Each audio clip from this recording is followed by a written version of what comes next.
jilbab, tapi dia tidak pakai jilbab. Ini adalah sebuah ketimpangan. Kenapa? Karena iman yang dituntut di dalam agama adalah i'tiqadun bil qalbi, engkau meyakini dengan hati. Ya, wa taqrirun bil lisan, engkau ucapkan dengan lisan. Ya, kemudian nampak di dalam apa? Di dalam wal amalu bi al jawarihi wal arkan. Engkau amalkan dalam perbuatan. Engkau amalkan dalam perbuatan. Iya, orang kadang kita sering sering membaca ayat-ayat yang berlalu sama kita tentang haramnya riba. Tapi untuk apa? Untuk bisnis riba atau praktek-praktek riba itu susah kita tinggalkan. Iya. Berapa kali ya kita khatam Quran, membaca Al-Quran kan Pak, bertemu dengan ayat-ayat riba. Ya ayyuhalladzina amanu la ta'kulur riba. Wahai yang beriman, jangan kalian makan riba. Tapi ayat itu hanya berlalu di lisan saja. Tidak pernah kita tinggalkan perbuatan yang dilarang Allah. Nah, gitu. Nah, jadi ini bagian daripada iman yang songsang, iman yang cacat. Nah, iman itu mesti ditambahkan dengan amal saleh. Oleh karenanya dalam ayat Al-Quran Pak, selalu ada kata iman dibarengi dengan amal salehnya. Orang beriman, kemudian mereka beramal saleh. Baik. Baik, kemudian kata Allah, sawa'am mahyahum wa mamatuhum. Apakah sama kami perlakukan kehidupan mereka dan kematian dan kondisi mati mereka? Ya, apakah sama kami antara kehidupan dan kematian mereka? Apa maksud ayat ini, Pak? Kaidah yang difahami oleh para ulama adalah al-jaza'u min jinsi al-amal. Balasan itu sesuai dengan perbuatan. Kita ulangi kaidah para ulama, al-jaza'u min jinsi al-amal. Seseorang itu akan dibalas sesuai dengan apa yang diperbuat atau yang diusahakan semasa di dunia. Baik akan dibalas baik dan buruk akan dibalas dengan keburukan. Sebagaimana ayat yang lalu, man amila salihan fali nafsih. Siapa yang melakukan amal kebaikan, maka dia sedang berbuat baik untuk dirinya. Wa man asa'a fa'alaiha, dan siapa yang melakukan keburukan, berarti dia sedang merusak dirinya dan dia sedang berbuat buruk terhadap dirinya. Summa ila rabbikum turja'un, dan kepada engkau, kepada Rabbmu, engkau akan kembali. Baik. Jadi apa yang dimaksud dengan apakah Allah akan samakan kondisi kehidupan mereka dengan kematian mereka dengan orang beriman? Tentu tidak. Orang yang baik, Pak, orang yang beramal kebaikan di muka bumi ini, taat kepada aturan Allah Subhanahu wa taala, Allah perlakukan kehidupan mereka dengan yang mulia. Ya, Allah berfirman dalam surah An-Nahl, "Man amila salihan min dzakarin aw untha wa huwa mu'min falanuhyiyannahu hayatan thayyibah." Siapa saja yang beramal saleh, ya, kemudian dia membenarkan dengan keimanan amal saleh itu, maka kata Allah, falanuhyiyannahu hayatan thayyibah, kami akan berikan kepada mereka kehidupan yang baik. Kehidupan apa, Pak? Kehidupan yang baik.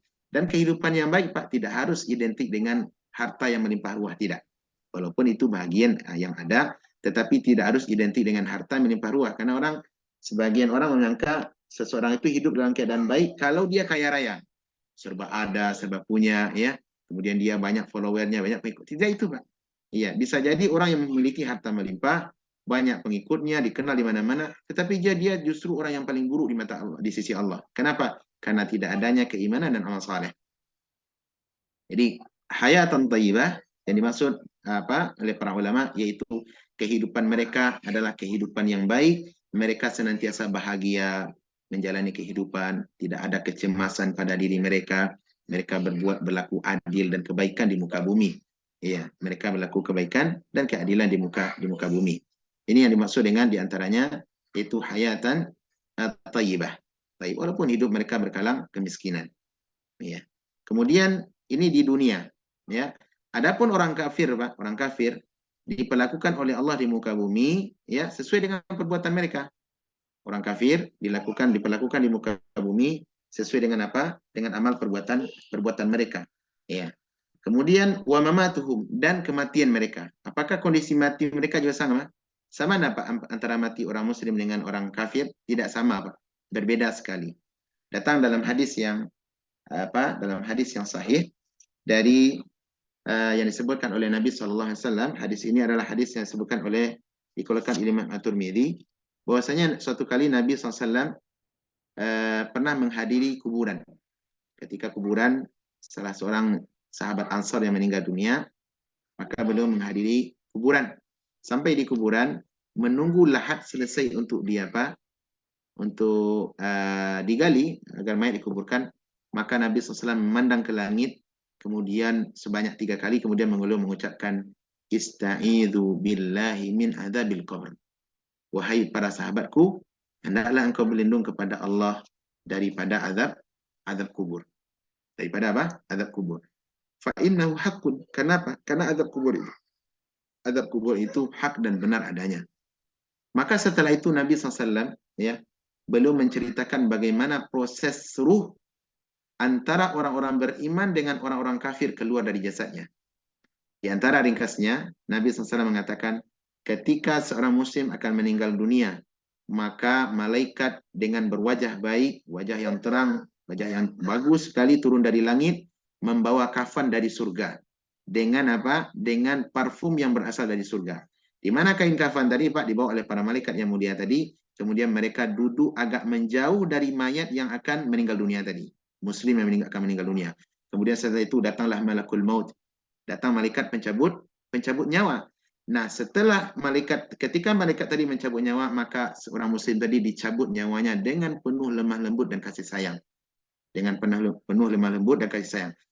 Sebagaimana dalam hadis sebutkan, bagaikan air yang keluar dari ceret. Kita tuangkan air, Pak, dari ceret ke gelas. Susah apa mudah, Pak? Mudah ya. Nah, demikianlah ruh seorang muslim ketika dicabut oleh malaikat maut. Kemudian setelah ruh tadi selesai dicabut, sambil mengucapkan, ya ayyatuhan nafsul mutmainnah. Ya. Atau ya ayyuhan nafsul thayyibah, wahai jiwa yang baik, ukhruji ila rabbiki radiyatan mardiyah. Keluarlah engkau dari tubuhmu menuju apa? Menuju Rabbmu yang dengan dalam kondisi engkau diridhai. Kemudian ruh keluar dari jasad, berpisah dari jasad, tidaklah dibiarkan sedetik kecuali ruh tadi sudah diambil oleh para malaikat yang berwajah baik tadi, diletakkan dari kafan yang berasal dari surga dengan aroma parfum yang berasal dari surga juga. Nah, gitu. Kemudian dibawa ke langit, sampai di langit pertama, maka diketoklah pintu langit, dan kemudian malaikat penjaga langit pertama bertanya, ma hadzal ruhu thayyib. Ruh siapakah yang baik ini? Ini penjaga malaikat malaikat penjaga langit. Maka disebutkanlah dengan nama seorang muslim tadi yang terbaik yang pernah dipanggil ya di muka bumi. Karena ini dalil kalau bisa Pak membaguskan nama, panggil nama kita dengan nama-nama yang baik. Kemudian dia panggil dengan nama itu roh fulan bin fulan. Maka setelah itu tidaklah ada malaikat yang ada di langit pertama kecuali dia ikut menyertai membawa ruh yang muslim yang mulia tadi sampai ke langit ke-7 menuju Allah Subhanahu wa taala. Kemudian setelah itu Allah menetapkan sungguh sadaqah abadi. Hambaku telah mengikuti kebenaran selama di muka bumi. Kemudian Allah berfirman, minha khalaqnakum wa fiha nu'idukum wa minha nukhrijukum taratan ukhra.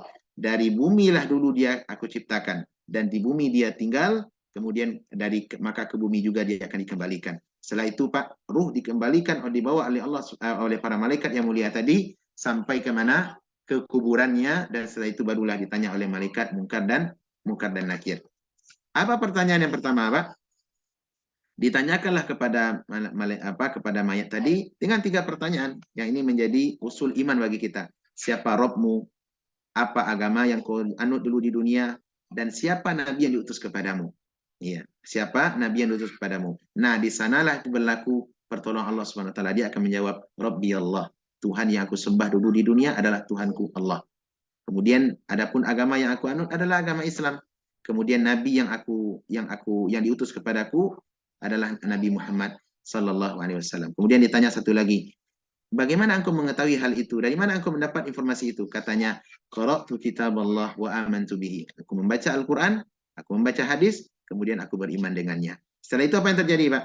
Setelah itu didatangkanlah kepadanya sosok yang sangat baik, sosok yang rupawan orang yang sangat baik, baju yang sangat rapi dan tampan, kemudian aroma yang sangat elok dan harum, mewangi.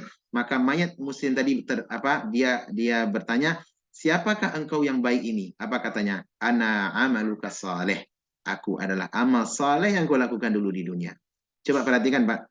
kita dalam keterasingan, yang butuh dengan pertemanan dalam kesunyian, maka Allah datangkan amal perbuatan kita dalam bentuk wujud yang sangat baik. Orang yang sangat tampan, baunya sangat elok. Kira-kira Pak, menyenangkan apa tidak? Senang kita. Kita kalau punya teman Pak di dunia ini, orangnya baik, orangnya suka senyum, akhlaknya mulia, dia suka berpakaian rapi, kemudian memakai parfum, ya, ucapan dan kata-katanya baik. Senang tidak kita berteman, Pak? Senang sekali. Apalagi di saat dikala kita dalam kondisi sedih, hidup di perantauan, tidak ada sanak famili, hidup sebatang kara. Ini butuh kita teman-teman seperti itu, Pak.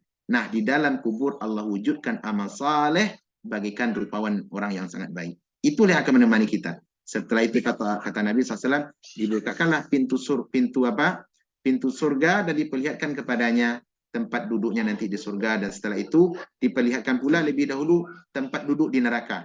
Kenapa diperlihatkan tempat duduk di neraka, Pak? Dikatakan dalam hadis bahwasanya inilah tempat dudukmu di neraka sekiranya engkau tidak beriman dulu kepada Allah.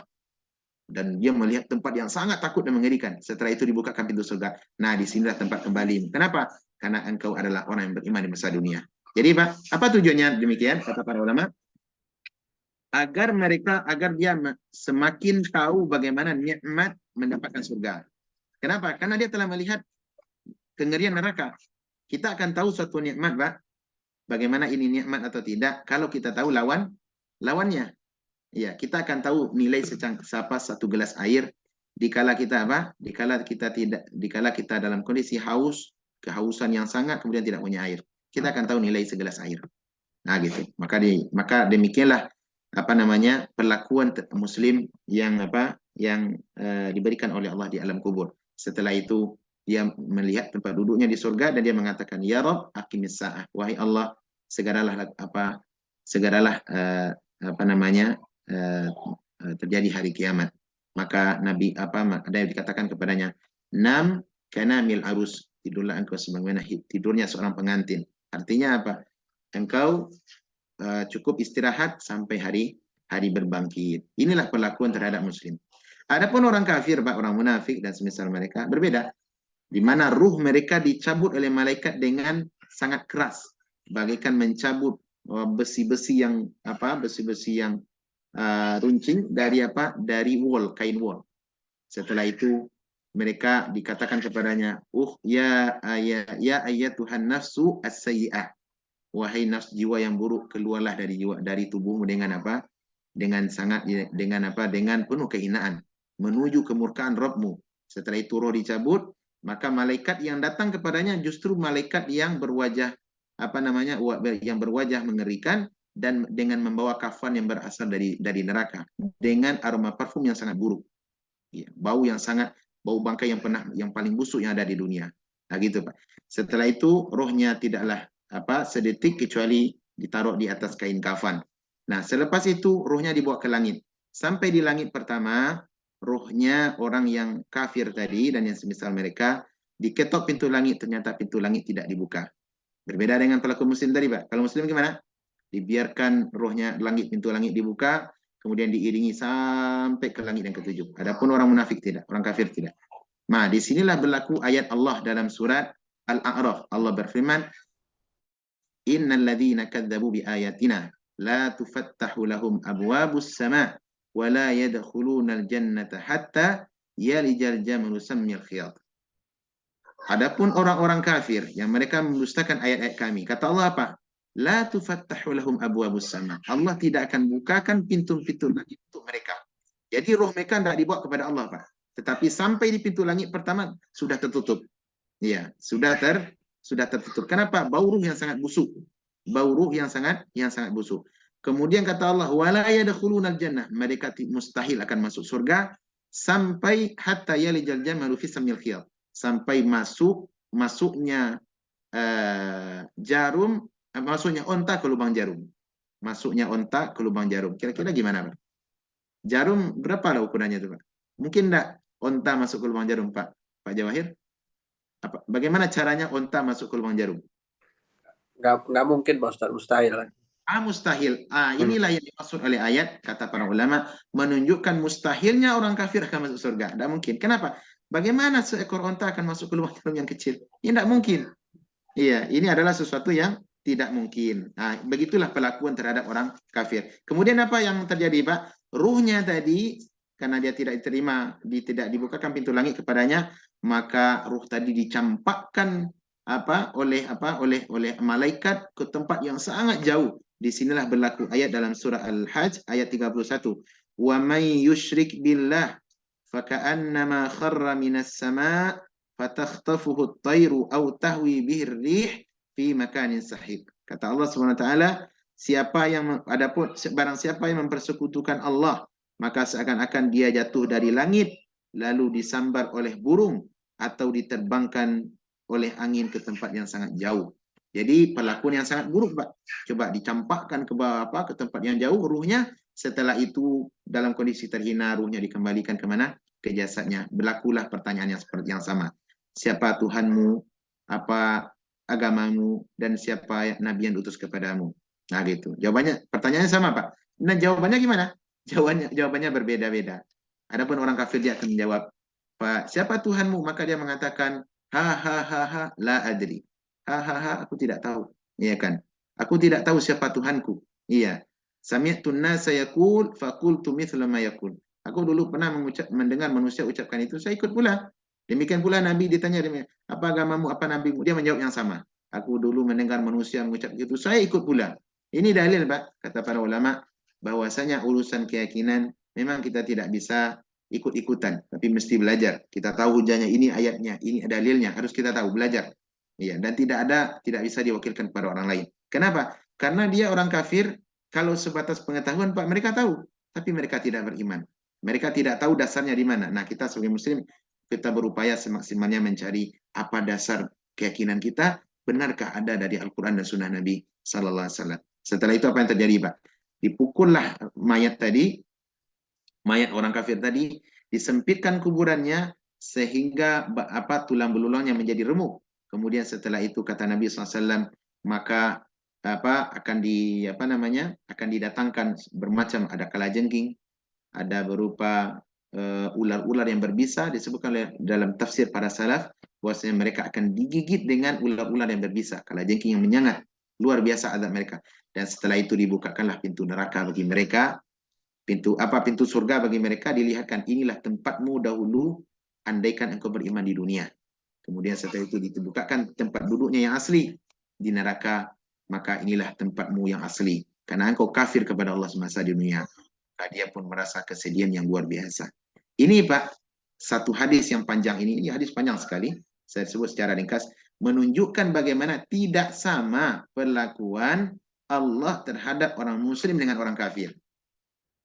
Ya, dan tidak benar dengan demikian, tidak benar juga klaim orang-orang mengatakan yang memiliki keyakinan keyakinan pluralisme. Ya, di mana mereka meyakini semua agama itu sama. Orang Hindu dan Yahudi, Nasrani, Muslim akan bertetangga nanti di surga. Kira-kira pernyataan ini setuju enggak, Pak Jawahir? Pluralisme, setuju enggak? Tidak setuju, Pak Ustadz. Tidak. Nah, Enggak kenapa enggak setuju. setuju? Kenapa enggak setuju, Pak? Ini yang Karena mengucapkan orang hebat ini, Pak. karena kita meyakini bahwa hanya Islam yang bisa itu, Pak Ustadz.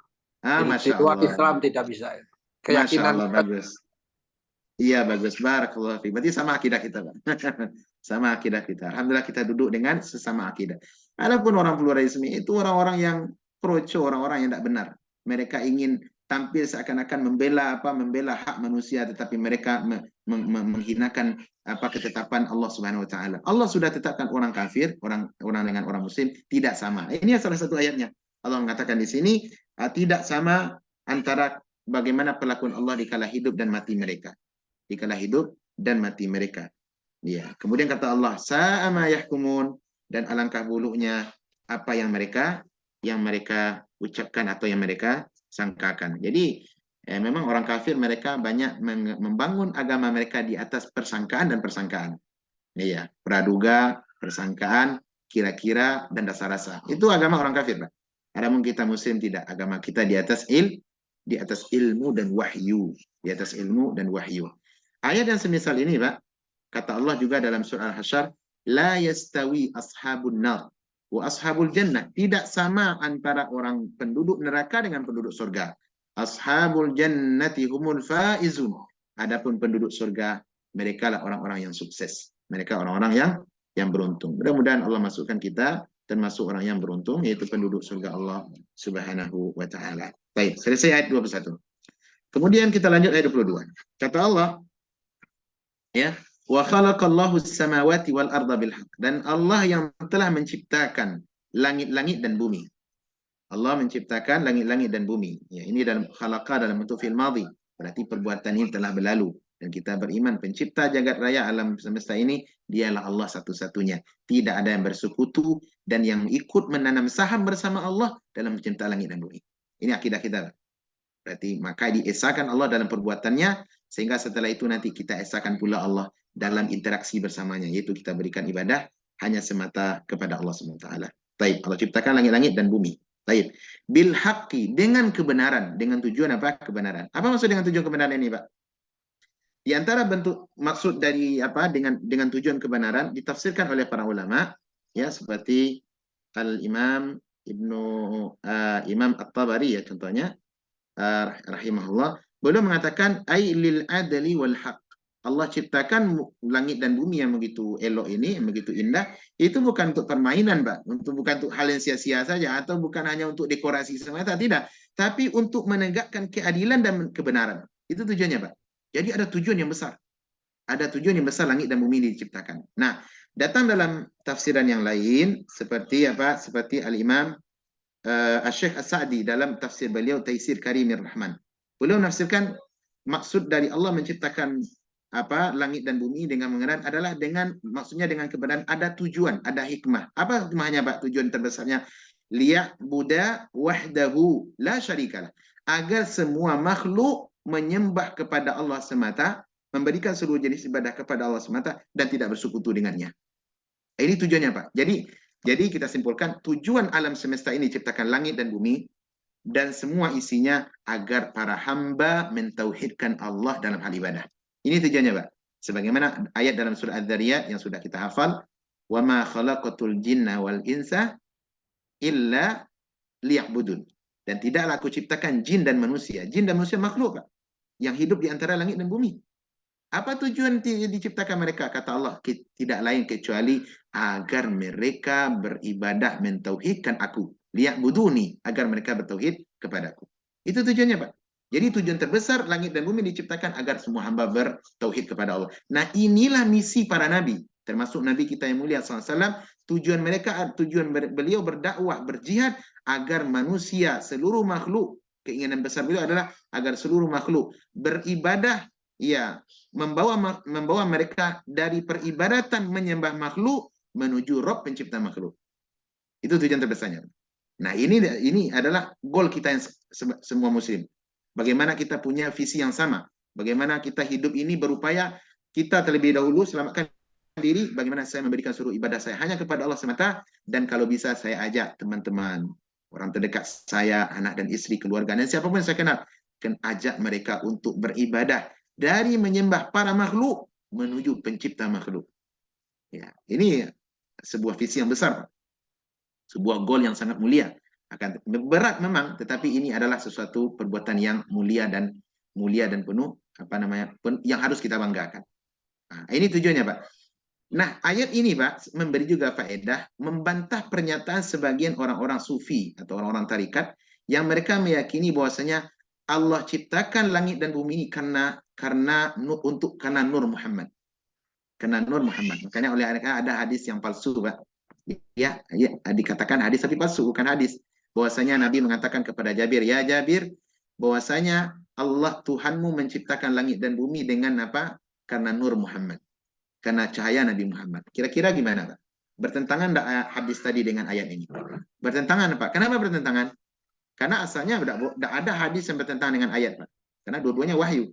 Justru hadisnya bertentangan. Allah menciptakan langit dan bumi dengan kebenaran, yaitu untuk bertauhid manusia kepada Allah, bukan untuk Nur Muhammad, tidak. Oleh karenanya hadis ayat ini membantah keyakinan Nur Muhammad, di mana sebagian orang terlalu berlebihan mengagungkan Nabi Muhammad SAW sehingga mengangkat kelas Nabi dari kelas Rasul dan hamba menjadi kelas Tuhan, yang seakan-akan dia adalah Nabi SAW, seakan-akan berhak untuk diibadahi, diminta kepadanya. Ini tidak boleh, Pak. Tidak boleh. Kita perlu diingat bahwasanya Nabi SAW beliau adalah hamba. Dan gelar terbaik untuk Nabi apa Pak Satria? Apa gelar terbaik untuk Nabi? Gelar yang paling mulia untuk Nabi apa Pak? Rasulullah. Bagus. Abdullahi wa Rasuluh. Iya, hamba Allah dan Rasulnya. Berarti Abdullah wa Rasul. Coba lihat Pak dalam ayat-ayat di dalam Al-Quran. Allah kalau memuji Nabi, Pak, apa yang disebut pada Nabi? Abduhu. Seperti di awal surah Al-Isra yang sering kita baca di apa orang-orang kalau orang baca di peristiwa Mi'raj ya. Allah mengatakan subhanalladzi asra bi 'abdihi lailan minal masjidil haram ila masjidil aqsa. Maha suci Allah yang telah memperjalankan hambanya. Siapa hambanya di situ, Pak? Nabi Muhammad SAW. Itu adalah gelar atau sebuah honorable ya, apa penghargaan nama, pelakat atau gelar dari Allah SWT untuk Nabi SAW. Dan Nabi pun bangga dengan kalimat itu. Makanya ketika ada orang menyanjung Nabi, maka Nabi mengatakan, ada seseorang Pak menyanjung Nabi berlebihan, wa fina nabiyyun ya'lamu ma fil ghad, di antara kita telah hadir seorang nabi yang mengetahui apa yang akan terjadi besok. Maka Nabi berdiri kemudian marah kepada orang tadi. Iya, hasbuk waihak. Cukuplah engkau, jangan ucapkan itu lagi. Innama ana abdullah wa rasuluh. Aku adalah hamba Allah dan Rasulnya. Aku tidak tahu dengan apa yang terjadi hari besok. Kenapa? Yang mengetahui hari esok itu adalah prerogatif Allah. Ini wilayah Allah. Tidak ada hamba yang mengetahui itu. Maka Nabi menutup celah untuk menyamakan sifat Nabi dengan sifat Allah SWT. Perhatikan. Berarti pelakat yang paling bagus untuk Nabi adalah hamba Allah dan Rasulnya. Dan kaedah yang harus kita pegang. Semulia apapun hamba, sebagus apapun ibadahnya, tidak akan pernah berganti yang namanya hamba menjadi Tuhan. Tidak pernah. Tidak ada pernah naik kelas itu, Pak. Itu kaidah itu, Pak. Beda dengan kalau sesama manusia, beda, Pak. Mungkinkah, Pak, seorang kopral bisa menjadi jenderal? Bisa apa tidak, Pak? Kopral naik kelas jadi jenderal, bisa enggak? Bisa, Pak. Bisa. Bisa. Kenapa? Karena ini sesama manusia. Orang sipil, seorang sipil dalam negara, bisa enggak dia menjadi presiden? Sipil biasa, orang biasa. Bisa enggak? Ada enggak dia peluang untuk jadi presiden, Pak? Bisa, Pak Ustaz. Bisa. Kenapa, Pak? Kenapa demikian bisa? Ya, sifatnya manusia itu, Pak Ustaz. Ini kan kedudukan manusia, masih sama manusia. Presiden manusia, kopral manusia, tukang sayur manusia, ya Pak RT manusia. Ini masih dalam kedudukan manusia. Tapi dalam hal ketuhanan, tidak ada namanya yang namanya makhluk semulia apapun dia. Akan naik kelas menjadi Tuhan, tidak ada. Maka dari itu, dibencilah keyakinan orang-orang Nasrani yang menyatakan Nabi Isa sebagai Rasul mulia dinaikkan kelas menjadi Tuhan. Maka tercelalah orang-orang yang terlalu mengagungkan Nabi SAW. Di mana mereka mencontoh-contoh perbuatan orang Nasrani, menjadikan Nabi seakan-akan adalah Nabi segala-galanya. Sampai-sampai ada yang mengatakan, Pak, tidaklah diciptakan langit dan bumi kecuali karena Nabi Muhammad. Tidaklah tidaklah hajat-hajat akan bisa terpenuhi kecuali dengan Nabi Muhammad. Ini benar apa tidak? Apakah benar hajat kita dipenuhi karena Nabi Muhammad SAW? Tidak, Pak. Hajat kita dipenuhi murni karena Allah SWT. Ini sampai demikian, Pak. Sampai demikian berlebihannya orang-orang mengagungkan Nabi SAW. Oleh karenanya kita Ahlus Sunnah, kita memiliki taraf, batasan yang jelas. Bahwasanya seorang makhluk semulia apapun dia, sesaleh apapun dia, sewali apapun dia, tidak akan pernah naik kelas memiliki sifat-sifat ketuhanan. Ini kaidah. Baik. Oleh karenanya Allah menciptakan langit dan bumi ini, Pak, serta apa yang adanya jin dan manusia kita semua adalah dengan kebenaran, tujuan kebenaran, bukan untuk main-main, untuk mentauhidkan dan beribadah kepada Allah Subhanahu wa taala semata dan menjauhi kesyirikan. Kemudian kata Allah berikutnya, walitujza kullu nafsin bima kasabat, agar dibalas oleh Allah setiap jiwa, setiap diri terhadap apa yang dikerjakan di dunia. Ya, jadi al-jaza min jinsil amal, balasan sesuai apa yang dilakukan. Wahum la yudlamun, dan mereka tidak dizalimi. Artinya apa, Pak? Seorang muslim, kalau seseorang yang berbuat baik, maka dibalas dengan kebaikan yang lebih. Adapun orang yang berbuat kezaliman, berbuat maksiat, akan dibalas dengan maksiat yang setimpal, balasannya setimpal. Adil apa tidak, Pak? Adil apa tidak? Orang Adil. masuk adil, Pak. Iya, kalau giliran azab dibalas setimpal. Umpama si fulan melakukan dosa, umpama dia melakukan dosa 2, Nah, hukumannya dalam catatan Allah begini, maka akan dibalas dengan persis seperti itu. Wala yadhlimu rabbuka ahada, dan Allah tidak pernah menzalimi hak seorang hamba pun. Nah, itu adil, Pak. Adapun orang beriman dibalas dengan kebaikan yang lebih. Dia lakukan satu kebaikan, Pak, dibalas dengan 10, bahkan berlipat ganda. Bahkan berlipat ganda. Dan ayat berikutnya kata Allah, afara'aita man ittakhadha ilahahu hawa. Apakah maka pernahkah engkau wahai Muhammad memperhatikan atau melihat orang yang menjadikan hawa nafsunya sebagai Tuhan? Gimana nih ceritanya, Pak? Ada orang yang menjadikan hawa nafsu sebagai Tuhan. Apa maksudnya ini? Ini kayaknya ini perlu dijelaskan dengan apa, dengan tafsir nampaknya, dengan tafsir para ulama. Baik. Coba kita lihat penjelasan Imam Al-Qurtubi. Bahwasanya yang dimaksud oleh ayat ini ternyata adalah seseorang yang kafir atau seorang dari orang kafir dahulu yang dia suka mengolok-olok agama Allah Subhanahu wa taala. Namanya Pak, namanya disebutkan oleh Al-Qurtubi, ya, yang nama orang ini adalah Al-Harith bin Qais As-Sahmi. Ini namanya, Pak. Jadi ayat ini secara khusus personal ditujukan kepada Al-Harith bin Qais As-Sahmi ini. Dia suka mengolok-olok agama Allah, mencibirkan orang-orang beriman, mengolok-olok Nabi SAW, mengolok-olok kebenaran. Taib. Nah, Allah menyindir, menjelaskan dalam ayat ini, apakah kau memperhatikan Muhammad bagaimana seseorang yang menjadikan hawa nafsunya sebagai Tuhan? Apa maksudnya menjadi hawa nafsu sebagai Tuhan, Pak? Bisa hawa nafsu jadi Tuhan? Ya, ternyata bisa. Kenapa? Karena orang-orang yang mengambil hawa nafsu sebagai Tuhan, dia jadikan patokan dalam hidupnya untuk berbuat atau berhenti, ya, adalah hawa nafsunya. Kalau hawa nafsunya berkata iya, maka dia lakukan. Tapi kalau hawa nafsunya benci, maka dia tinggalkan. Jadi bukan patokan Allah Rabbul Alamin, tidak. Adakah orang seperti itu, Pak? Ada apa tidak, Pak? Hah? Ada apa tidak? Ya, bukan banyak, Pak. Banyak. Banyak sekali. Hawa nafsu menjadi patokan kehidupan mereka. Bapak lihatlah dalam kehidupan nyata. Betapa banyak manusia-manusia yang gaya hidupnya sangat buruk sekali. Kenapa? Hawa nafsu yang jadi patokan. Nah, orang-orang seperti ini, kata Allah, ini kata Allah bukan saya, Pak, ya. Mereka telah menjadikan Tuhannya adalah hawa nafsu. Beda dengan Muslim. Orang Muslim yang menjadikan tolak ukur perbuatan mereka adalah Allah SWT. Oleh karena kita melakukan perintah, apa yang Allah perintahkan sholat, Allah perintahkan kita untuk puasa besok Ramadan, mudah-mudahan Allah sampaikan kita ke Ramadan. Ini semua perintah Allah. Haji, perintah Allah. Iya, Allah larang kita jangan berbuat zina. Yang halal adalah menikah kita. Jangan lakukan, jangan disentuh-sentuh bermain api dengan perzinaan. Iya. Ini kenapa? Perintah Allah. Kita lakukan sesuatu, kita tinggalkan sesuatu karena Allah Rabbul Alamin. Allah yang perintahkan, Allah yang larang. Berarti apa? Kita sedang menjadikan Allah Subhanahu wa taala sebagai Rabb kita dalam hal perintah dan larangan. Adapun orang yang hawa nafsu menjadi apa? Menjadi patokan, maka dia telah mempertuhan hawa nafsu ini. Inilah perbuatan orang kafir. Orang kafir, Pak, perbuatan mereka. Ini kalau kita boleh apa ya? Orang-orang kafir kalau kita lihat perbuatan mereka jauh sekali dari tuntunan kebenaran. Iya, jauh sekali dari tuntunan kebenaran. Coba lihat, bagaimana kok bisa patung yang dijadikan sebagai tolak ukur untuk menjadi sesembahan.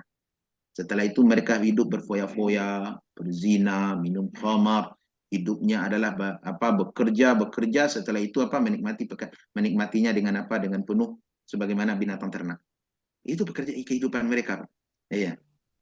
Kemudian gaya hidup yang sangat kotor sekali. Iya, alhamdulillah kita seorang muslim, alhamdulillah kita diajarkan hidup kebersihan. Orang-orang kafir itu joroknya luar biasa. Walaupun tidak semua, tetapi gaya hidup mereka di atas kekotoran. Iya. Mana mereka tahu dengan cara beristinja yang benar? Tidak tahu mereka. Orang kafir kalau sudah kencing, itu dia di mana-mana tuh. Mereka tidak tahu dengan kebersihan. Adapun orang muslim tidak. Jangankan sepercik daripada urin kita itu tidak boleh mengenai baju. Kita jaga, bahkan diajarkan oleh Nabi SAW kalau kencing itu duduk, ya tertutup gitu kan. Nah setelah itu kalau umpama beristinja dengan cara yang bersih, pakai gunakan alat pembersih sabun. Maka firmankan itu. Subhanallah. Kenapa mereka hidup dengan gaya hidup hawa nafsu? Oleh karenanya Pak, mengambil hidup dengan hawa nafsu ini adalah bentuk gaya orang-orang kafir. Dan seorang muslim hidup mereka adalah orang-orang dia berusaha menundukkan hawa nafsu mereka di atas kebenaran. Karena hawa nafsu, Pak, asalnya hawa nafsu ini yang Allah berikan kepada kita sebagai manusia dan juga jin. Adapun malaikat kan tidak diberi nafsu ya. Maka malaikat itu maksum. Malaikat maksum. Kita manusia diberi hawa nafsu. Apa tujuannya? Tujuannya Pak sebagai ujian. Sebagai ujian. Nah, nafsu kita ya, nafsu itu dibagi pada ada namanya nafsu yang memerintahkan kepada keburukan dan ada nafsu yang mengajak kepada kebaikan. Ya. Nafsu hukum asalnya memerintah kepada keburukan sebagaimana dalil dalam surat Yusuf. Allah berfirman, wa ma ubarri'u nafsi innan nafsa la'ammaratun bisu illa ma rahima rabbi. Aku tidak menyatakan diriku bebas dari kesalahan. Iya, bebas dari kesalahan. Sesungguhnya hawa nafsu itu senantiasa membawa orang pelakunya membawa kita kepada perbuatan buruk, kecuali nafsu yang diberi rahmat oleh Allah SWT. Nabi Yusuf, Pak, ucapan ini kapan beliau ucapkan? Setelah beliau selamat dari ujian dengan seorang wanita cantik, yaitu istri seorang pembesar kerajaan yang konon namanya Zulaikha. Siapa namanya, Pak? Zulaikha. Ayah Zulaikha. Zulaikha ini adalah wanita yang sangat cantik di masa itu. Dan dia ditambah dengan orang yang hidup di istana dengan istri seorang pembesar. Dan di saat itu dia digoda oleh Zulaikha untuk melakukan perbuatan maksiat. Waliyadzubillah. Apakah Nabi Yusuf tergoda? Tergoda apa enggak Pak Nabi Yusuf? Tergoda sebenarnya. Tergoda, benar. Hawa nafsu Nabi Yusuf membenarkan, ingin mengikuti itu. Apa dalilnya? Dalil ayat setelahnya, kata Allah, walaqad hamma bihi wa hamma biha. Sungguh Yusuf tertarik kepada Zulaikha dan Zulaikha apalagi. Zulaikha pun juga lebih tertarik kepada Nabi Yusuf. Sudah ada keinginan Nabi Yusuf untuk melakukan perbuatan maksiat. Namun kata Allah, falamma ra'a burhana rabbih. Ketika Nabi Yusuf melihat tanda-tanda kebenaran dari Allah SWT, Allah palingkan dia, Nabi Yusuf berpaling dari perbuatan maksiat itu. Sehingga dia lari dan Zulaikha mengejar sehingga bajunya robek dari arah belakang, dan ini nanti dalil yang akan membenarkan beliau. Gitu. Ini menunjukkan apa, Pak? Hawa nafsu selalu memerintahkan kepada yang buruk, kecuali nafsu yang diberi rahmat oleh Allah. Iya. Kecuali hawa nafsu yang diberi rahmat oleh Allah. Makanya orang yang beruntung adalah, kata Nabi SAW, pernah ditanya kepada Nabi, ya Rasulullah, manil akiyas? Ya Nabi, siapa orang yang cerdas itu? Kata Nabi SAW, ingat, lihat Pak dalam hadis, Nabi mengatakan, al-kaisu man dana nafsahu wa amila lima ba'dal maut. Orang yang cerdas itu adalah orang yang berupaya menundukkan hawa nafsunya, kemudian dia senantiasa bersiap untuk apa, Pak? Untuk bekal setelah kematian. Ini orang cerdas. Jadi kan, Pak, standar kecerdasan orang yang hebat menurut versi Nabi SAW, tentu kalau menurut versi Nabi otomatis menurut Allah. Yang dikatakan orang cerdas adalah mandana nafsah. Siapa yang mengkoordinir, mengontrol hawa nafsunya. Kita, Pak, dalam Islam, hawa nafsu ada sebagai muslim. Yang diperintahkan oleh agama kita apa, Pak? Mengekang hawa nafsu atau mengontrol hawa nafsu. Apa yang diperintahkan oleh agama kita, Pak? Hawa nafsu ini kita kekang atau kita kontrol? Kontrol, Ustaz. Dikontrol, jangan dikekang. Kalau dikekang dia akan memberontak. Ya, karena dia bagian yang tidak terpisahkan dalam kehidupan. Karena dengan nafsu ini ada juga keinginan orang bisa, yang terkontrol bisa dia melakukan kebaikan lebih. Iya, bisa melakukan kebaikan lebih. Ini hawa nafsu. Nah, yang diperintahkan agama kita punya nafsu ini kontrol. Artinya apa? Allah tidak 100% ya, artinya tidak 100% mi'ah fil mi'ah untuk mengekang hawa nafsu kita, tidak. Ada kalanya hawa nafsu kita boleh kita kita kontrol dan kita letakkan pada tempatnya. Contoh, untuk urusan makan, hawa nafsu kita ingin makan. Dilarang makan dalam agama? Tidak, Pak. Yang dilarang adalah berlebihan dalam urusan makan. Tapi kalau makan untuk sesuai dengan kebutuhan kita, dibolehkan. Seperti ada keinginan kita senang kepada wanita. Ini hawa nafsu. Menunjukkan ciri khas kita manusia. Karena yang tidak senang kepada wanita hanyalah para malaikat. Malaikat memang sangat ada nafsu. Nah, bagaimana agama kita mengontrol? Silahkan, tetapi apa? Tempuh dengan cara yang benar. Faktul buyuta min abwabiha. Datangilah rumah itu dari pintunya. Artinya, hendaklah engkau kalau mau suka kepada wanita, datangi orang tuanya. Menikah, lamar, kemudian lakukan pernikahan, dan itu adalah halal itu. Ini coba lihat agama kita indahnya. Sehingga kita agama Islam adalah agama yang tenang. Kemudian keturunan kaum muslimin jelas nasab dan asal-usulnya. Beda dengan orang kafir. Orang-orang kafir mereka terkadang, sebagai mereka tidak semua ya, sebagai mereka ada anak-anak yang lahir tidak tahu ini bapaknya siapa. Kenapa? Terlalu banyak bapaknya. Nah, gitu. Sehingga nasab tidak jelas. Nah, inilah agama Islam. Jadi hawa nafsu yang hukum asalnya selalu memerintahkan kepada keburukan. Oleh karenanya jangan diikuti hawa nafsu, tapi jadikan hawa nafsu itu dikontrol sesuai kontrol syariat. Kemudian kata Allah Subhanahu wa taala, wa adallahu Allahu ala ilmin, dan Allah menyesatkan dia di atas ilmu. Ya, di atas ilmu. Apa maksud penggalan ayat ini? Yaitu Allah membiarkan dia sesat. Kenapa? Karena Allah sudah tahu ini orang bangkang, tidak mau menerima kebenaran. Padahal seperti Al-Haris tadi, dia tahu tentang kebenaran Nabi SAW. Al-Haris bin apa tadi?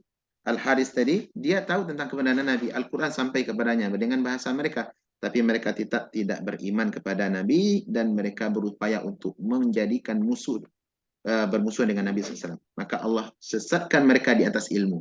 Yaitu Al-Quran sudah nampak, hadis sudah nampak. Kenapa Anda masih di atas kebatilan? Wa khatama ala sam'ih, dan Allah tutup pendengaran mereka. Wa qalbih, dan hatinya. Wa ja'ala ala basarihi ghishawatan, dan Allah jadikan pendengarannya, ya. Allah meletakkan tutupan di atas penglihatannya. Jadi dia punya mata, tapi tidak seakan-akan dia tidak bisa melihat. Punya mata, tapi tidak bisa melihat. Punya hati, tetapi hatinya tidak bisa menjangkau kebenaran. Ini yang kata Allah dalam Al-Quran, bukanlah mata yang buta, akan tetapi yang buta adalah walakin ta'mal qulubul lati fis sudur. Yang buta itu adalah hati yang ada di dalam dada. Kemudian kata Allah Subhanahu wa taala, faman yahdihi min ba'dillah. Siapa lagi yang akan bisa memberinya petunjuk setelah Allah? Setelah kalau Allah maksudnya penggalan ayat ini, Pak, kalau Allah sudah tetapkan baginya kesesatan, maka tidak ada lagi yang bisa memberi petunjuknya kepada kebenaran. Seperti siapa? Seperti Abu Talib, Abu Talib, atau seperti Abu Lahab, Abu Jahal, Walid bin Mughirah dan kawan-kawannya. Ini orang-orang yang sudah dicap oleh Allah sebagai orang kafir. Ya, hati mereka sudah tertutup. Akhirnya siapa yang lagi bisa memberi petunjuk? Hatta Nabi SAW tidak bisa memberi petunjuk. Akhirnya Abu Talib, pamannya sendiri, Abu Lahab, mati di atas kekafiran pada omnya sendiri. Kata Allah, afala tadzakkarun, maka tidakkah kalian mengambil pelajaran? Baik.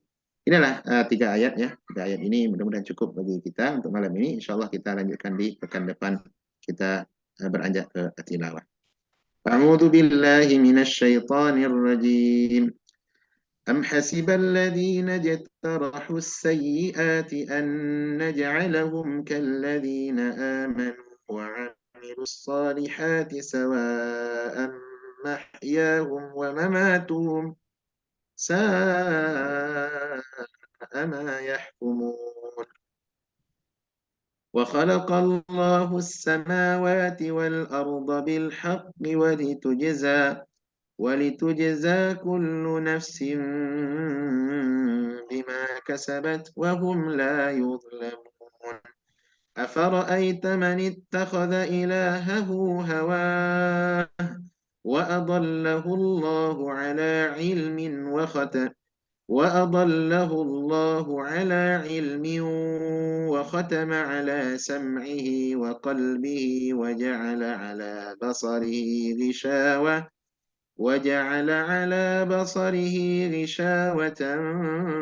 فمن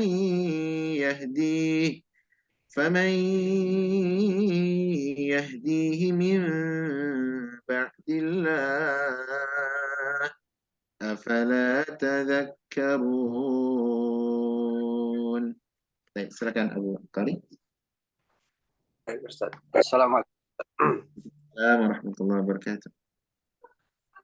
أعوذ بالله من الشيطان الرجيم أم حسب الذين اجترحوا السيئات أن نجعلهم كالذين آمنوا وعملوا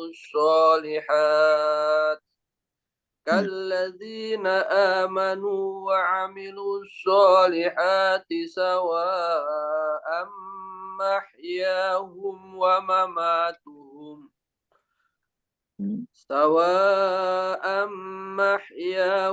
ومماتهم ساء ما يحكمون وخلق الله السماوات والأرض بالحق ولتجزى كل نفس بما كسبت وهم لا يظلمون. أفرأيت من اتخذ إلهه هواه وأضله الله على علم وختم على سمعه وقلبه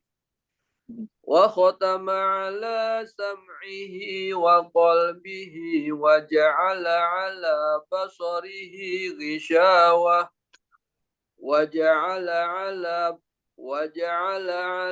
بصره غشاوة فمن يهديه من بعد الله أفلا تذكرون.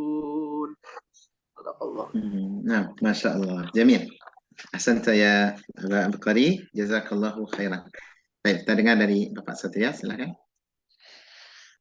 A'udzu billahi minasyaitonir rajim. Am hasibal ladzina Sinnya dibaca lebih cepat, Pak, biar tidak terkesan panjang. Am hasibal ladzina jtarahu sayyi'at. Am hasibal ladzina jtarahu sayyi'ati an naj'alahum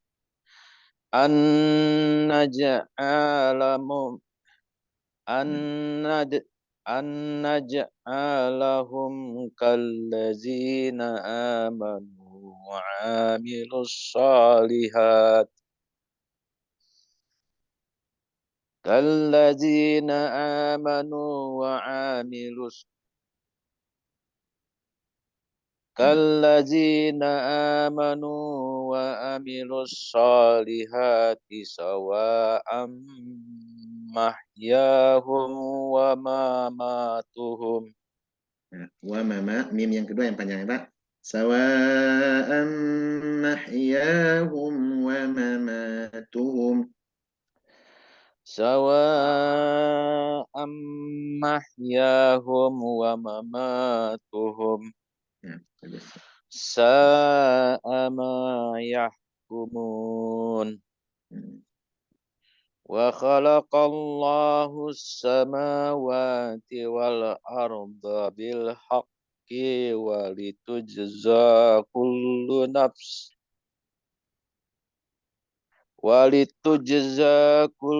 nafsin bima kasabat wa hum la yuzlamun. Ya, bagus.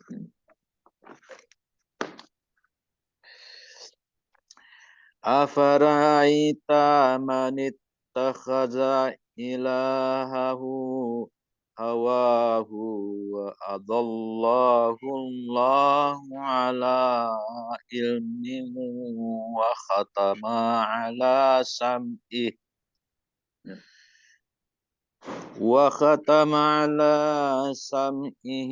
wa qalbihi wa ja'ala ala basarihi ghisawah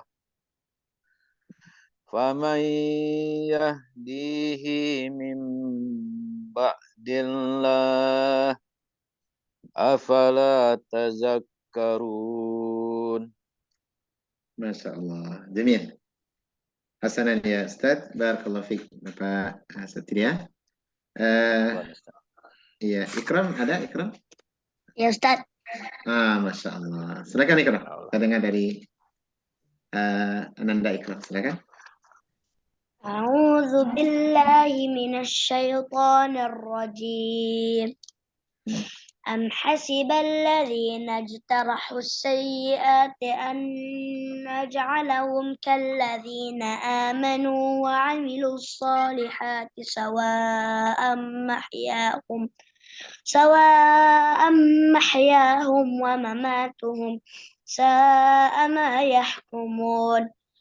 Wa khalaqallahu as-samawati wal arda bil haqqi ولتجزى كل نفس بما كسبت وهم لا يظلمون أفرأيت من اتخذ إلهه هواه وأضله الله على علم وختم على سمعه وقلبه وجعل على بصره غشاوة فمن يهديه من بعد الله أفلا تذكرون. Masya Allah. Jamil. Ahsanta ya Ikram, jazakumullah khairan. Demikian, Allah alam, semoga bermanfaat. Kalau ada diskusi, silakan Pak. Kalau ada tanya jawab terkait dengan ayat atau materi. Oh, tanya yang masalah ini Pak Ustadz, yang tadi bacaan Ya, Pak, zikir silakan. kan dibaca Ya, Pak. pagi dan sore Pak Ustadz. Paginya itu kira-kira habis sholat subuh atau jam berapa ya bagusnya Pak Ustadz? Dan sore. Ya, baik. Waktu pagi yang dimaksud ya, selepas sholat subuh, Pak. Selepas sholat subuh sampai yang afdal ya, yang afdal dan utama itu sampai waktu syuruk. Sampai waktu syuruk. Oleh karena dahulu sebagian para ulama selepas sholat subuh mereka berupaya untuk tahan di masjid, artinya tidak pulang. Mereka berzikir, membaca Al-Quran, baca zikir adhkar subuh terus sabah dahulu, zikir pagi sampai nanti terbit syuruk. Nah, selesai syuruk, kalau zikir selesai, mereka manfaatkan untuk untuk membaca Al-Quran dan seterusnya. Nah, syuruk datang, terbit ke matahari, mereka melakukan sholat sunat 2 rakaat. Nah, gitu. Ini waktu yang afdal. Andaikan terkadang kan kita Pak telat atau mungkin lupa atau bagaimana, ini biasa manusiawi, maka kata para ulama boleh kita lakukan walaupun itu di waktu duha. Ya, di waktu duha. Yang penting Pak, zikir pagi dan zikir sore ini dilanggengkan. Nah, demikian juga zikir sore. Zikir sore kapan afdal dimulai? Yaitu selepas sholat asar. Selesai sholat asar, kita zikir pada selepas sholat, zikir sholat maksudnya. Dan lepas itu kita duduk, kita ambil waktu 5-10 menit untuk menyelesaikan zikir al-masa, zikir sore. Ya, itu kan biasa, ma'ruf ya Pak. Ada bukunya juga sudah ada sekarang. Seperti karangan Syekh Wahab Al-Qahtani rahimahullah. Beliau punya buku kecil tuh Pak. Al-Adhkaru As-Sabah wal Masa, itu judulnya. Ya.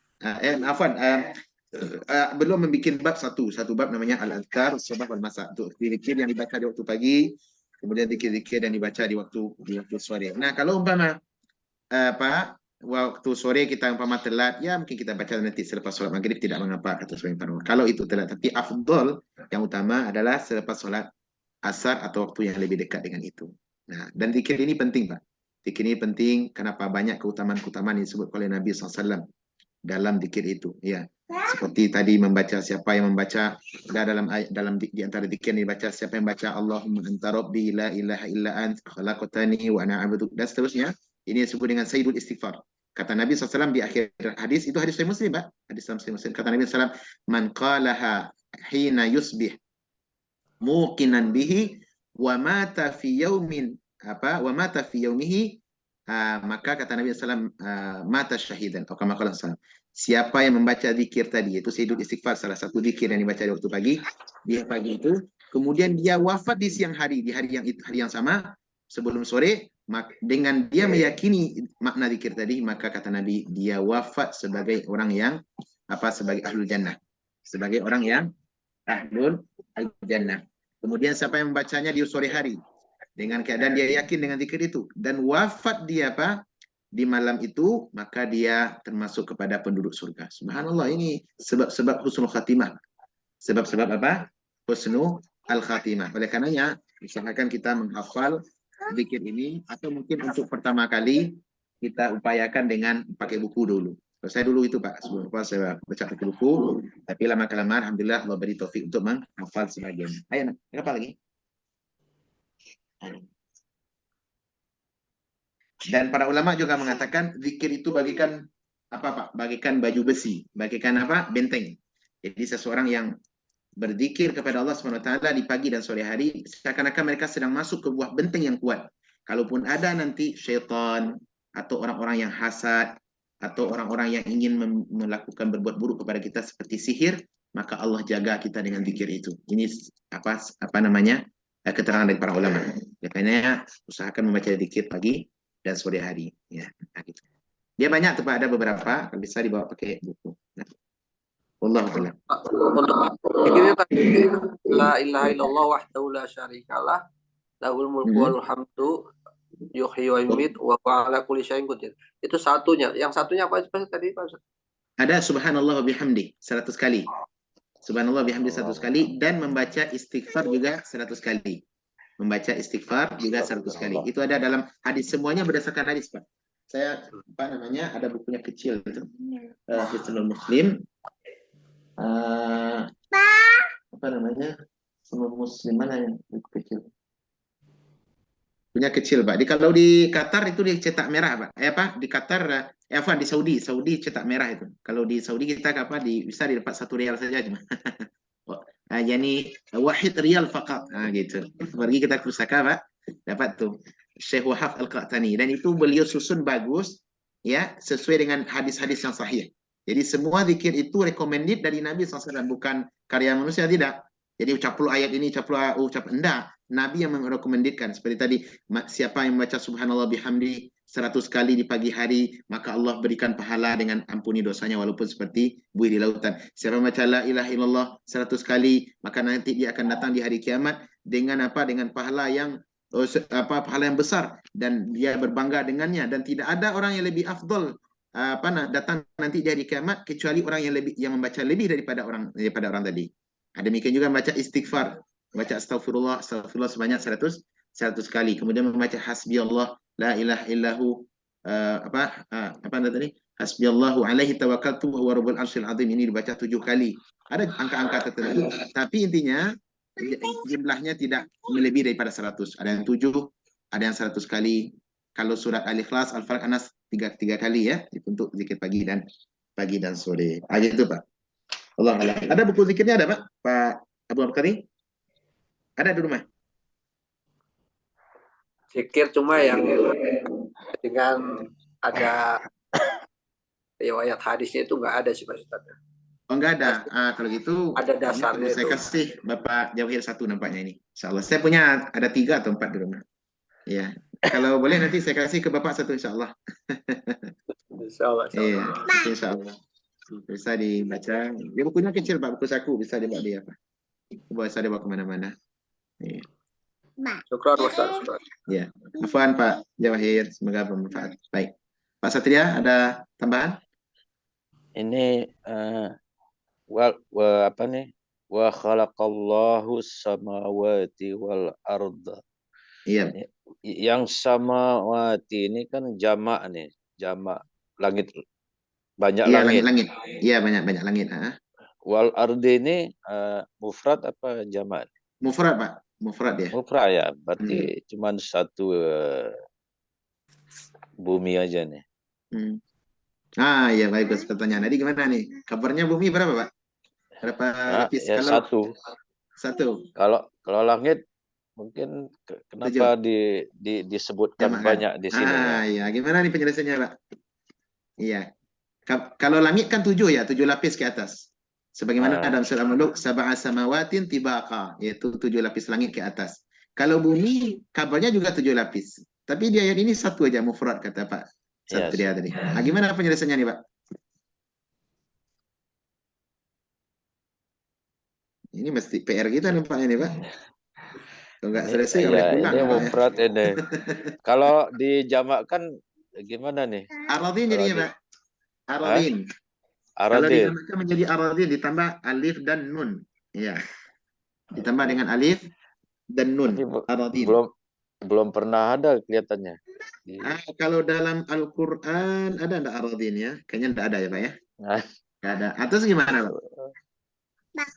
Ayat ini 1, gimana ceritanya nih? Selalu disebutkan ardi ya, al-arda ya. Selalu mufrad. Ya, selalu mufrad. Gimana ceritanya nih Pak? Gimana kita menyelesaikannya? Nggak ada disebutkan bumi-bumi atau banyak bumi, cuman 1. Ya manusia punya bumi ya 1 aja. Itu aja ya. Ya, selebihnya di atas itu alam semesta ini ya termasuk ke samawati ini ya langit-langit. Iya, langit-langit. Iya, Sepertinya. sepertinya. Baik. Jadi Nah, penyelesaiannya Pak, gimana? Mau jadikan PR atau gimana nih? Atau kita selesaikan sekarang? PR aja tuh. Enggak. Nanti aja Hah? itu Nanti aja. Oh, ya. PR aja ya, PR. Baiklah, baiklah. Tapi kalau PR saya segan pula Pak Satria, nanti jadi mimpi pula kan, tidak enak pula tidur. Ya. Baik, masalah sab'a samawat, kalau untuk 7 lapis langit ini dalil sangat banyak ya Pak, karena 7 sab'a, kata 7 lapis itu disebutkan dalam surah Al-Mulk dan di ayat-ayat yang lain. Nah, kemudian umumnya ayat-ayat bercerita tentang langit itu samawat dalam bentuk jamak. Dalam bentuk jamak. Mufradnya adalah samaun. Itu satu lapis, satu Ya. langit. Jamaknya samawat. Ya, berarti jamak dia disebut dengan ini, jamak muannas salim namanya. Baik. Adapun masalah bumi, umumnya ayat berkata dengan al-ardi, yaitu bentuk sigat mufrad. Adapun jamaknya aradin. Nah, apa dalil yang menunjukkan bahwasanya bumi juga termasuk 7 lapis? Nah, dalilnya adalah ayat terakhir di surat At-Talaq. Nah, ini pemutus masalah. Nah, coba kalau Bapak punya mushaf, dibuka ayat terakhir di surat At-Talaq. Ayat ke-13 kalau saya tidak keliru. Coba saya lihat sebentar. At-Talaq ya, Pak. Juz 20, akhir juz 28. Ya surat terakhir sebelum surah Al-Tahrim di juz 28. Ini ayatnya. Coba kita dengar ayatnya. Kata Allah Subhanahu wa taala, A'udzu billahi minasyaitonir rajim. Ketemu, Pak? At-Talaq ayat 13, ayat 12. Surat 65. Surat ke-65 ayat 12. Ketemu, Pak, ayatnya? Sebentar. Ini ayat yang menunjukkan bumi juga 7 lapis. Kalau ada orang bertanya nanti seperti tadi, mana ayat yang menunjukkan bumi 7 lapis? Yang ketiga kan 1 lapis saja. Nah, gitu. Ketemu, Pak? At-Talaq ya, di At-Talaq. ayat terakhir, 12 Pak, ayat terakhir. 12 ya. Ini bagus, Pak, pertanyaan yang bagus. Jadi agar kita punya hujah dalam menjawab. Baik, coba dibantu baca, Pak, ayatnya. Ayat terakhir ya. Ya, ayat terakhir. Bentar. Ya. Allahul ladzi khalaqas sab'a samawati wa minal ardi mithlahunna. Baik, cukup sampai situ, Pak. Baca terjemahnya, Pak. Terjemahannya, Allah yang menciptakan 7 langit dan dari penciptaan bumi juga serupa. Ini dalil. Nah, ini dalilnya, Pak. Serupa. Berarti apa? Serupa langit 7, bumi juga demikian. Mithlahunna. Makanya hunna itu kembali kepada sigat sigat hunna berarti mereka perempuan banyak. Kenapa mereka perempuan? Karena al-ardu dan sama termasuk sigat, yaitu dia muannas muannas majazi. Dia tidak ada tanda keperempuanan tapi terhitung perempuan. Nah, gitu.